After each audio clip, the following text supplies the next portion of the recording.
I'm going to talk a little bit today about doing business Baghdad. Excuse me, I have a cold, and so I'm not fully voiced.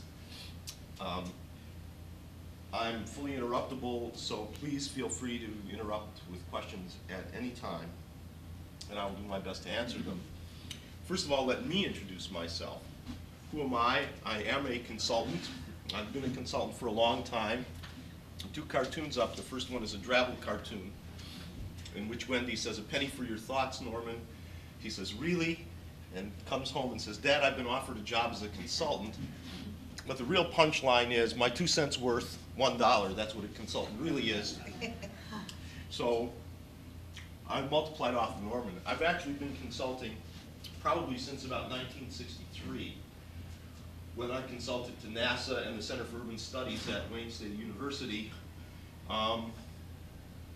and consulted off and on, and it's been my life for the last couple of years in both the nonprofit and for-profit sector, doing economic development. And I am particularly honored today because some of my heroes in economic development are here today, including Judith Luther Wilder, whom I followed around hither and yon for a long time. Okay. How did I get there? About 2 years ago, I attended a peace symposium in Israel and Palestine. And as part of that symposium, I visited a kibbutz through which Palestinians and Israelis, particularly women, had a great deal of interchange. And I was very moved by it, and I was especially moved by the poverty and difficulties of the Palestinian women. And I conceived of a program to help them, and as well to help Israeli and Palestinian women form joint ventures that would in fact bridge the gaps between them, because ultimately business people are non-ideological.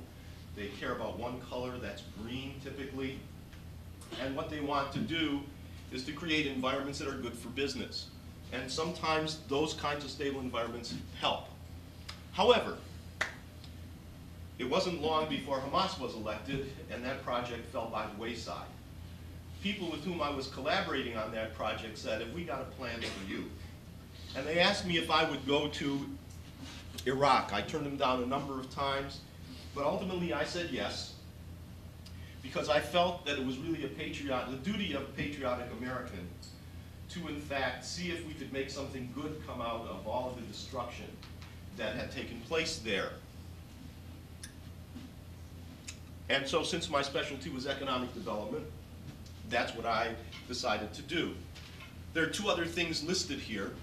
I just came back from Detroit, where I attended the funeral of my father-in-law, who has been very strong in building bridges between the Arab and the Jewish community, and Arab and Jewish and Christian community, and had spent a lifetime doing things like that, and had been quite an inspiration to me in that regard. And it was, in a sense, his footsteps I was following, and also the footsteps of Gordon Reese, a former senior vice president of the Ford Motor Company, the head of the tractor division, the head of their Egypt division. And Gordon had actually been asked to go to Iraq, but he wasn't as crazy as I was, so he had turned it down and had recommended me. So all of those things sort of came together to bring me to Iraq. Who did I work for? Well, here's who I worked for. Directly, the Iraq Reconstruction Management Office, IRMO, of the Department of State, the Department of Defense, the Sandy Group, the Citizens Development Corporation, for whom Gordon Reese had recommended me, and the devil, because ultimately it was the devil, and the devil is in the details. This is a clear organizational chart that will show you how the authority flowed. Nobody knew anything. And if you've read Bob Woodward's book, and it talks about parallel sets of authorities going and reporting ultimately to Rumsfeld, nobody knew anything. By and large, the Department of State was the reporting authority, and the Department of Defense was the paying authority, and they had hired State, who hired the Sandy Group, and the Sandy Group took care of security and housing arrangements, and the Citizens Development Corporation was a subcontractor along with me. And this is an important organization chart, and I urge you to keep it in mind because it's pretty much the way all government works. Let me tell you a little bit about Iraq and a little bit about Baghdad. I took a whole bunch of Google aerial shots because one of the questions that I always get is, wasn't it horribly dangerous? Weren't you brave? Well, I don't think of myself as a particularly brave guy, certainly not physically brave. I've taken other kinds of risks. So I thought maybe I would give you a sense of what the geography was, where I worked, and how it affected me. This has sometimes been called the most dangerous road in the world. This was dangerous. And it meant that when you got into the airport, you had to drive. This is the green zone. This is the edge of the green zone. You had to drive all of this way. Most of this was open highway. And there were bushes in the center, 2 lanes. There were a lot of razor wire and so on and so forth, but plenty of places for people to hide and for people to hide IEDs. By and large, when I went out, I had my own security team. People took exceedingly good care of me, and I didn't feel ever that I was in danger. I drove in an armored vehicle. I had people in front of me and people behind me who were armed with guns. I wore a flak vest, and so should anything have happened, I was particularly well cared for. But by and large, this was the most dangerous trip that I ever took. And you only take that going and coming. That's the Tigris River, and that's a good reference point when we talk about the green zone. What you hear about all the time is a green zone. Actually, its official name is the international zone. And the green zone is here on the Tigris River, and everything else in Baghdad is called the red zone. And that is just simply to distinguish it from the zone that's green. The green zone is where Saddam's palace was, and many of Saddam's official buildings. The United States took it over, created an embassy where Saddam's place was. I've marked with X's some of the hot spots that were there when I was there in June. So you can see Baghdad is a city of, they say 7 million. I thought it was more like 6 million. But the fact of the matter is, 6 million people have to live. They have to shop. They have to get out of their houses sometimes. They have to do the kinds of things that all of us have to do to live. And so a lot of the areas of Baghdad at that time were relatively safe. What we're now beginning to see emerge in Baghdad is a checkerboard pattern in which areas are either Sunni or they're Shiite or maybe some of them even Christian. But there's a lot of, I would call, cleansing going on that's destroying this pattern. Just to point out a couple of things, this is where I was. That I'm not in a hot spot. I'm actually over there, and I'll give you a picture of that that's better. And these were some of the other areas that were trouble zones. But you can see that there's a lot that was not trouble zone. And there were places that people lived. This area out here that we'll look at also in a little more detail was one of the main upper middle class living areas. And this area over here was one of the main upper class shopping areas. And they all have names, but I won't bore you with them. I want to take a little picture of the green zone. You saw the Tigris River before. This is the same reference for the Tigris River. There are a couple of things here that I want to point out. One is the Tigris River. The second is here I am. And so you can see for me to get, because I always had meetings with the Department of State. And when you have meetings with the Department of State and other people that take place in the green zone, what we had to do was to drive here, come over the bridge, and the entrance to the green zone was around there. This thing with the pin in it is actually where the U.S. Embassy is, and I'll give you a blow-up picture of that soon. And this was one of my other favorite places. We used to meet in a hotel over here with the board of directors of one of the institutions that we founded. But this is the Iraqi tomb of the unknown soldier. And it's very, very large, and I always liked it because it's not really the tomb of the unknown soldier, it's the tomb of the very well-known soldier, because every one of these dead folks is labeled from the Iranian war. So everybody knows who's in there. But it's an interesting building and it's a landmark. The original area that Saddam had was about here. The actual expanded green zone goes quite a bit farther out. This is a close-up of the U.S., what is now the U.S. Embassy, and what was Saddam's palace. The palace is sort of beautiful from the outside. There's a big Kerr drive here. You enter over here. There is, of course, security everywhere. It doesn't look like this anymore because there are barriers and so forth and so on. You just can't get very close to it. But of course, you walk in through a variety of securities, and you go in here. This is the central. This is a large central dome. And it's a very interesting place because clearly it's good to be the dictator, because he got to command all of the artisans of Iraq to help him build this thing. And the interesting thing about it to me was that he had really screwball taste, but there wasn't anybody going to tell him about that. You know, it was not a real smart thing to do. And so you have French provincial furniture and tile here, and just, it's such a bizarre mishmash. I think I wrote to somebody that it looked like a tornado had kind of hit Home Depot and Antiques R Us. And the workmanship is positively dreadful on the tile work. Probably brothers-in-law. And, but there's some very beautiful things, some very beautiful woodwork. And as this building, which is probably one of the larger buildings in Baghdad, if anybody thinks that we have a temporary presence in Baghdad, they should know that we're now building the world's largest embassy in Baghdad that isn't even close to here and is not in the green zone and dwarfs this, and we will be moving out of it, plus having 18 permanent bases. Don't believe everything you read. We're there for a long time. This is where I lived. There are 2 hotels. These are temporary buildings where doctors are. And there actually is a swimming pool, but very few people use the swimming pool.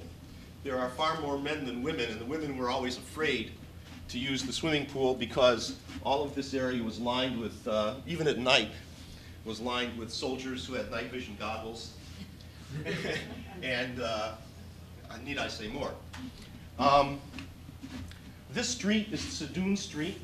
It was one of the main commercial thoroughfares of Iraq.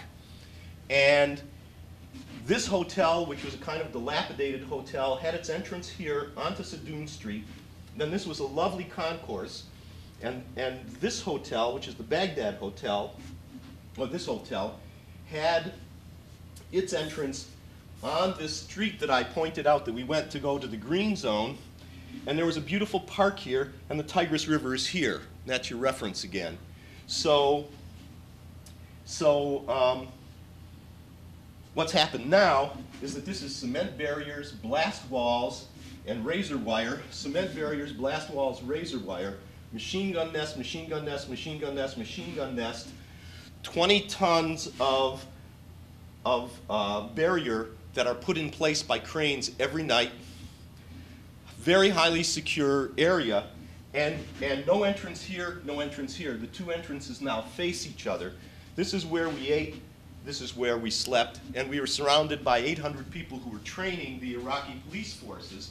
So again, we were very well protected. Across the river over here, off the picture, is where the green zone is. Every morning, I would leave my place, come out, and I would walk through the park. It was actually quite restoring because oftentimes you lived and you worked in a single room, and it was important to get out. And it was important for me to give up. It was quite a safe walk because you had all of this ordnance here, you had all of this protection along there, you had the green zone across, so you had no snipers across the river. So it was a very safe area to walk, and I would walk every morning, and I felt fairly comfortable doing it. The only problem that I ever had was that there were packs of dogs that were here. Some of the bomb-sniffing dogs that had been sort of let out to pasture had become feral, and that was a little bit bizarre, but no other danger from that. This is the road from my hotel around a circle over to the green zone and in. I use shades of red to indicate danger. This was somewhat but not real dangerous. There was only one incident that I can recall on the bridge because there wasn't much room on the bridge. So if things got jammed up, it could get a little bit freaky. But by and large, it was not, and never was really much of a problem. The Sandy Group not only owned these hotels, they owned all these people, this area here, and they had people that they knew and people who worked for them in other capacities that lived in here. So there was nobody in this area that was not known to the people who were protecting me and my security. So that was not really dangerous. The white arrow shows that once you get in the green zone, there's no danger at all, unless, of course, somebody shoots a mortar in the green zone. I want to indicate one other thing. One of the problems that anybody would have trying to work with small businesses in Iraq is how do you get out to see the small businesses? This is our hotel compound. I could walk along the beach. This is the end of our protected area, but there is an American protected area here, and this is the Palestine Hotel. And if anybody remembers the first Iraqi war, that's where the CNN guy, whose name slips my mind right now, stayed and described everything that was happening long after everybody was supposed to get out. The whole first floor of the Palestine Hotel has been bombed out, but you can still go there for coffee.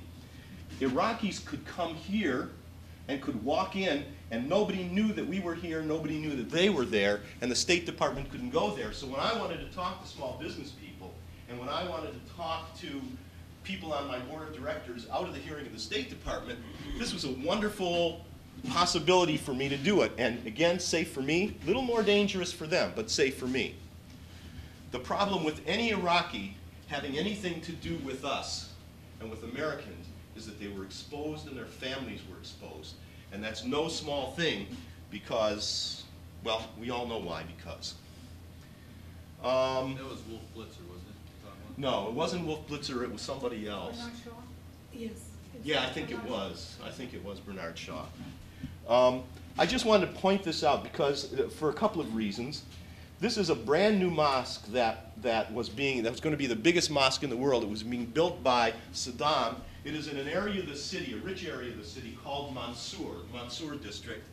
And the Mansour district held the business center that we were going to put in, which was going to be in this area. And it also held a very protected compound that I'll talk about a little bit later called the Louis Berger compound. Louis Berger is an international consulting firm that worked extensively for USAID before they were thrown out. And this is actually quite an impressive and beautiful mosque. And I think had it ever been completed, and I don't think there's a prayer that it will be completed, it would really be an exceptional building. So, what was I thinking in going there? I actually came in the middle of a contract. I came toward the end of the contract, and I was asked to fix two messes. The first was that the people who had been running the contract had done a lot of work. None of it had been acceptable to the State Department. Literally no deliverable had been acceptable to the State Department. So my job was to, in the last 3 months, take the whip hand to the team and see if we could make the State Department maybe not love us, but accept us.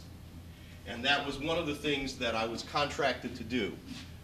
The other thing, which was the real thing that drew me and drew my interest, was the notion of leaving something after the violence stops, assuming that the violence ever would stop. And I wanted to build something of post-conflict infrastructure if I could. So I not only wanted to meet the terms of the contract, but I wanted to actually leave something behind. And by the way, in the view of the State Department, I was successful because I did this.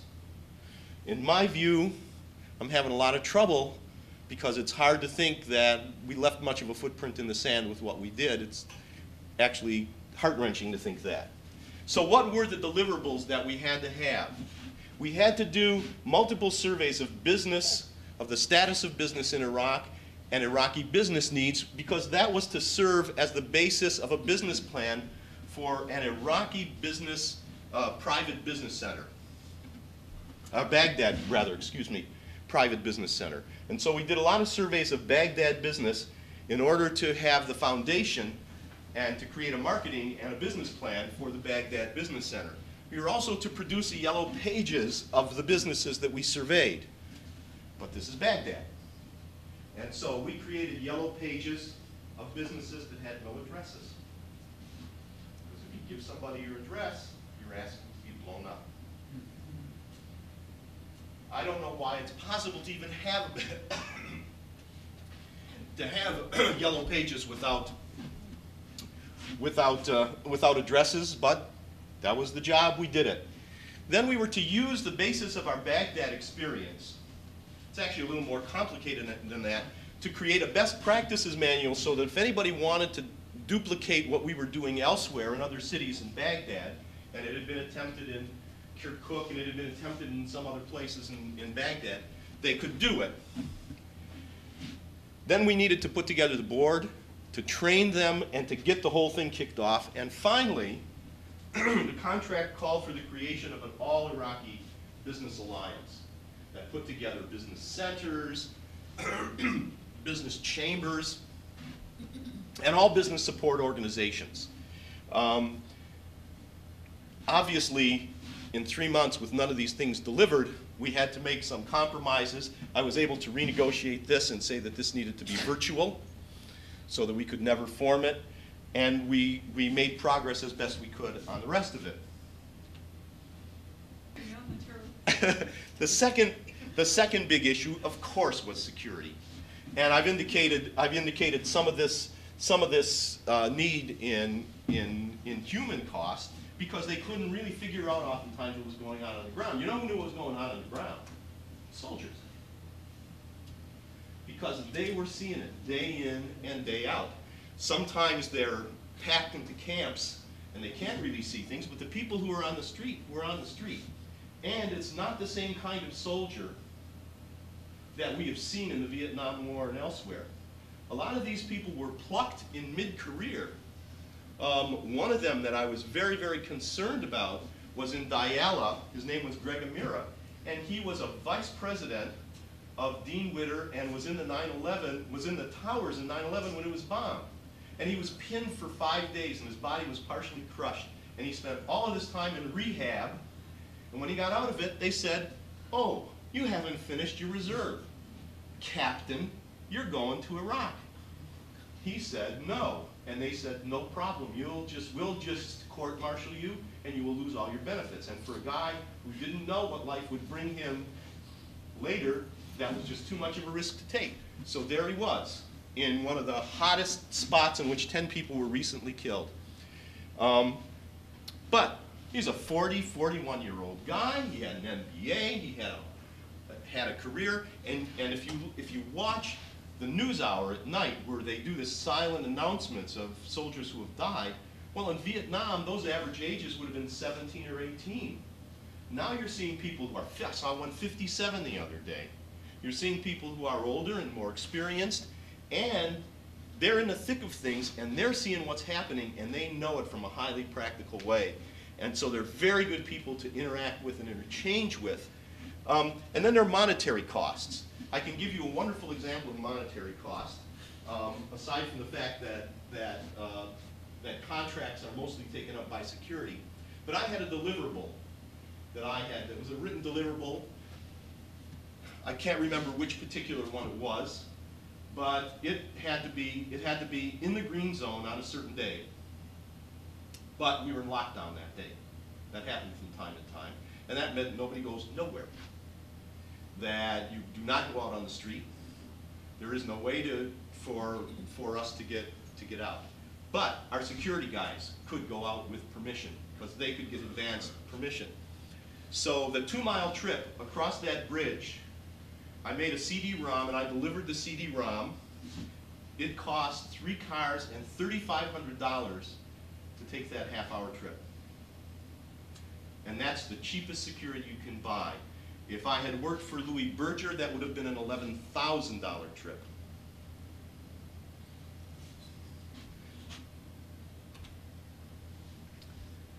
How it worked. I couldn't make this stuff up if I tried, okay? A study was done for USAID by Louis Berger, who subcontracted to something called the Services Group. And this is I'll be glad to give you the specific citation on it if you want to see it. I don't know if it's public domain or private. It was published in I think, April and May of 2006. And what they wanted to do was to determine what were the best industries that would lead Iraq back. And by the way, the size of this contract for the Louis Berger Group was $190 million. It was canceled after they spent about $130 million of it, but it was $190 million. The first thing they did was they built a compound that was really swell, and they tried to recruit me a little bit. They had a 24-hour gelato bar. They had a chef imported from France. The day that I was there, we had probably 5 or 6 selections of the main courses of lunch. They had a 24-hour cookie bar that would set famous Amos and Mrs. Fields to muttering. It was an extraordinary place, but who would want to be there in that circumstance? And those people were really locked in. They were not allowed to go anywhere. It was almost as strict as the State Department. Obviously, it wasn't too attractive to me. So this is the list arranged in the order of what they thought the great businesses were. You understand that Iraq was essentially an oil-producing country, so it's not surprising that petrochemical, pharmaceuticals, plastics would be in this, except for the fact that they were doing 0 refining because the refining capacities have been destroyed. So where are you going to get this stuff?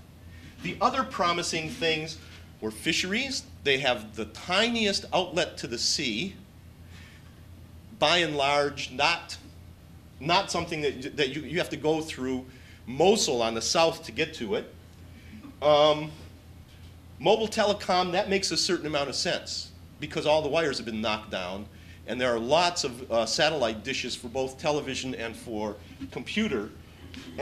Processing, there's very little agriculture in the north. But what I love are these 2 things. Cement, this is very, very good for encasing dead bodies.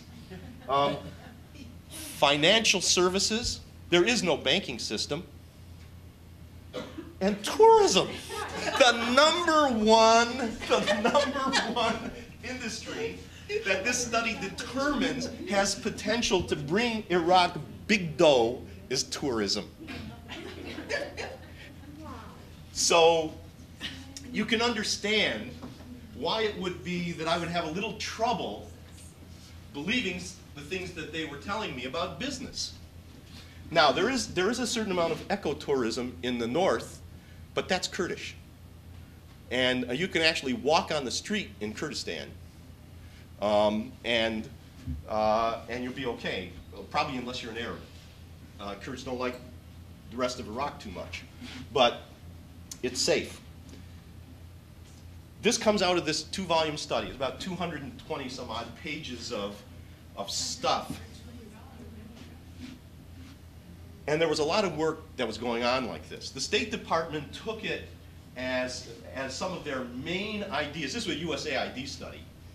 And Judith, you know how wonderful USAID is from Cambodia.